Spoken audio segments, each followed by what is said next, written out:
Need to activate your new Tesco credit card?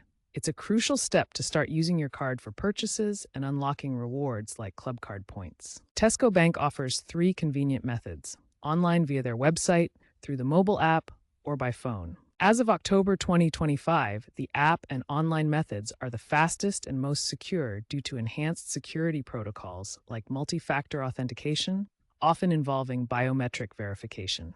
Make sure to activate your card within 30 days of receiving it to avoid deactivation. You'll need your card details, number, expiry date, and CVV to complete the process. Enhanced security protocols include multi-factor authentication, often involving biometric verification for the fastest and most secure activation. Let's walk through each activation method. For the app, download the Tesco Bank app, available on iOS and Android. Log in and select Activate Card.